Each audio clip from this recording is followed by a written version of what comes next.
আসসালামু আলাইকুম। সংবাদে আপনাদের সবাইকে স্বাগত জানাচ্ছি। আমি ফিরোজ তোহা। শুরুতেই সংবাদ শিরোনাম।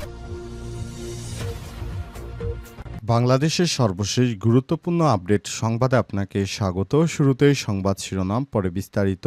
প্রথমে জানাবো এনসিপির ১৫ নেতার একযোগে পদত্যাগ। শেরপুরে নকলায় জাতীয় নাগরিক পার্টি এনসিপির উপজেলা সমন্বয় কমিটি থেকে ৫ জন যুগ্ম সমন্বয়কারী এবং ১০ জন সদস্যসহ মোট ১৫ জন পদত্যাগ করেছে। আজ নকলা সরকারি হাজী জাল মামুদ কলেজ রোডে স্থানীয় একটি বাড়ির কক্ষে আয়োজিত সংবাদ সম্মেলনে এই ঘোষণা দেন তারা। এরপর জানাবো জুলাই মাসে রাজস্ব আদায় ২৭,২৪৭ কোটি টাকা, প্রবৃদ্ধি ২৪.৩২%। অর্থবছরের প্রথম মাস জুলাইয়ে লক্ষ্যমাত্রার চেয়ে ২,৮৬৩ কোটি টাকা কম রাজস্ব আদায় হয়েছে। এই সময়ে ২৭,২৪৭ কোটি টাকা রাজস্ব আদায় করেছে জাতীয় রাজস্ব বোর্ড এনবিআর, যদিও বছরের ব্যবধানে রাজস্ব আদায় বেড়েছে ২৪.৩২%। এদিকে কলকাতায় কেমন যাচ্ছে আওয়ামী লীগ নেতাদের দিনকাল, জানালেন বিস্তারিত। বাংলাদেশে শেখ হাসিনা সরকার পতন এবং তার ভারতে নির্বাসনের পর ১ বছরের বেশি সময় কেটে গেছে। এ সময়টাতে আওয়ামী লীগের শীর্ষ নেতারা কলকাতার নিউ টাউনে অফিস গড়ে তুলেছেন, নতুন এক জীবনযাত্রা শুরু করেছেন তারা। সকালবেলায় নামাজ, জিমে অনুশীলন, অনলাইনে মিটিং এবং এর ফাঁকে ফাঁকে কেউ কেউ সময় বের করছেন ব্যক্তিগত জীবন গোছানোর জন্য। ভারতীয় সংবাদ মাধ্যম দ্য প্রিন্টকে সাবেক তথ্য সম্প্রচার প্রতিমন্ত্রী মোহাম্মদ এ আরাফাত বলেছেন, বাংলাদেশে শেখ হাসিনার বিদায়ের পর থেকে অন্ধকারে নিমজ্জিত আমরা দেশটাকে আবার আলোতে ফিরে আনার জন্য চেষ্টা করছি।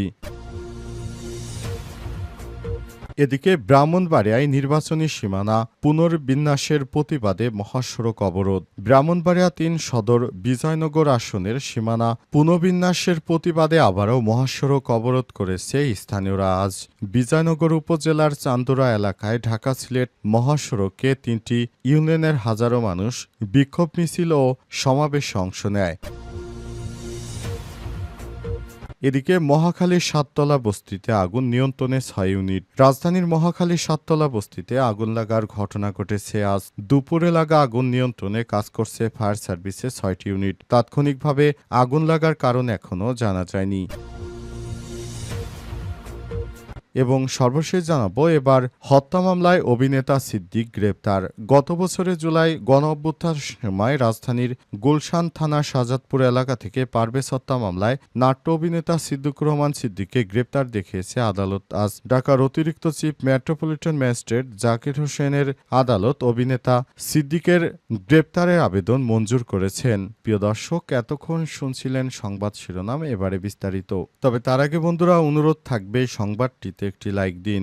এই চ্যানেলে আপনি নতুন হয়ে থাকলে আমাদের সংবাদটি দেখতে দেখতে চ্যানেলটি সাবস্ক্রাইব করে রাখুন। কমেন্টে বন্ধুরা আপনার মূল্যবান মতামত জানিয়ে দিন আপনি বিশ্বের কোন দেশ থেকে বা বাংলাদেশের কোন স্থান থেকে আমাদের সংবাদটি দেখছেন এবং শুনছেন। আর বন্ধুরা, কমেন্টের মাধ্যমে আপনার মতামত জানিয়ে দেওয়ার পাশাপাশি জানিয়ে দিন আপনি বিশ্বের কোন দেশ থেকে বা বাংলাদেশের কোন জায়গা থেকে আমাদের সঙ্গে কানেক্টেড রয়েছেন। এনসিপির ১৫ নেতার একযোগে পদত্যাগ। শেরপুরে নকলায় জাতীয় নাগরিক পার্টি এনসিপির উপজেলা সমন্বয় কমিটি থেকে ৫ জন, যুগ্ম সমন্বয়কারী থেকে আরও ১০ জন সদস্য সহ মোট ১৫ জন পদত্যাগ করেছেন। আজ রাতে নকলা সরকারি হাজী জাল মামুদ কলেজ রোডের স্থানীয় একটি বাড়ির কক্ষে আয়োজিত সংবাদ সম্মেলনে এই ঘোষণা দেন তারা। পদত্যাগে যুগ্ম সমন্বয়কারীরা হলেন মোহাম্মদ মমিনুল ইসলাম আরব, মনিরুল ইসলাম মনির, সিরাজুল ইসলাম সোহাগ, রাশিদুজ্জামান রাসেল ও জসিমউদ্দিন। আর পদত্যাগকারী সদস্যরা হলেন মোহাম্মদ দেলার হোসেন, সোলরানা, জাহাঙ্গীর আলম, সোহাগ মোল্লা, আলামিন মিয়া, রতন মিয়া, নাজমুল হাসান, সুমন মিয়া, আরিফ মিয়া এবং সাদেকুল ইসলাম শান্ত। পদত্যাগের পত্রে নেতারা লিখেছেন, সম্প্রতি ঘোষিত নকলা উপজেলা সমন্বয় কমিটি অযোগ্য, অনাদর্শিক এবং সামাজিকভাবে অগ্রহণযোগ্য। প্রধান সমন্বয়কারীর নেতৃত্বে গঠিত হওয়ায় আমরা কমিটি প্রত্যাখ্যান করেছি। সেই সঙ্গে কেন্দ্রীয় আহ্বায়ক কমিটির আহ্বায়ক ও সদস্য সচিব বরাবর লিখিত পদত্যাগপত্রটি পাঠিয়েছি। প্রেস বিজ্ঞপ্তিতে বলা হয়েছে, জাতীয় নাগরিক পার্টি এনসিপি উপজেলার প্রধান সমন্বয়কারী একজন অযোগ্য, অনাদর্শিক ও সামাজিকভাবে অগ্রহণযোগ্য লোক। এই প্রেক্ষাপটে আত্মবিশ্লেষণমূলক চিন্তাভাবনার পর আমরা সম্মিলিতভাবে জাতীয় নাগরিক পার্টির উপজেলা সমন্বয় কমিটি স্ব পদ থেকে স্বেচ্ছায় পদত্যাগ করেছি এবং পুরো কমিটিকে প্রত্যাখ্যান করছি। জুলাই মাসে রাজস্ব আদায় ২৭,২৪৭ কোটি টাকা, প্রবৃদ্ধি ২৪.৩২%। অর্থবছরের প্রথম মাস জুলাই লক্ষ্যমাত্রার চেয়ে ২,৮৬৩ কোটি টাকা কম রাজস্ব আদায় হয়েছে। আর এই সময়ে ২৭,২৪৭ কোটি টাকা রাজস্ব আদায় করেছে জাতীয় রাজস্ব বোর্ড এনবিআর। যদিও বছরের ব্যবধানে রাজস্ব আদায় বেড়ে ২৪.৩২% হয়েছে। জাতীয় রাজস্ব বোর্ডের সর্বশেষ প্রতিবেদনে বলা হয়েছে, জুলাইয়ে রাজস্ব আদায়ে প্রধান তিন খাতের মধ্যে কাস্টম থেকে এসেছে ৯,৬০১ কোটি টাকা, পাশাপাশি ভ্যাট থেকে ১১,৩৫২ কোটি এবং আয়কর থেকে ৬,২৯৪ কোটি টাকা রাজস্ব আদায় করা হয়েছে। আর সবথেকে বেশি ভ্যাট আদায়ের প্রবৃদ্ধি ৩২.৫%। এর আগে গত অর্থবছরে জুলাইয়ে রাজস্ব আদায় হয়েছিল ২১,৯১৬ কোটি টাকা। ওই সময় আন্দোলনের কারণে রাজস্ব ব্যাঘাত হয়েছিল। রাজস্ব ব্যাঘাত হওয়ার কারণে সে সময় সঠিকমতো রাজস্ব আদায় করতে পারেনি বিগত পলাতক স্বৈরাচারী শেখ হাসিনা সরকার। কারণ তার সময় ব্যাপক হারে দেশজুড়ে আন্দোলন ও সহিংসতা ছড়িয়ে পড়ে। কারণে তখন ঠিকমতো তারা রাজস্ব আদায় করতে পারেনি। কিন্তু এখন অন্তর্বর্তীকালীন সরকারের প্রধান উপদেষ্টা দায়িত্ব গ্রহণ করার পর দেশ স্থিতিশীল থাকার কারণে আগের বছরের তুলনায় রাজস্বের পরিমাণ অনেক বেড়েছে। এমনটাই জানিয়েছে জাতীয় রাজস্ব বোর্ড এনবিআর এর কর্মকর্তারা। তারা আজ বিষয়টি নিশ্চিত করে সংবাদ মাধ্যমে জানিয়েছে। কলকাতায় কেমন যাচ্ছে আওয়ামী লীগ নেতাদের দিনকাল?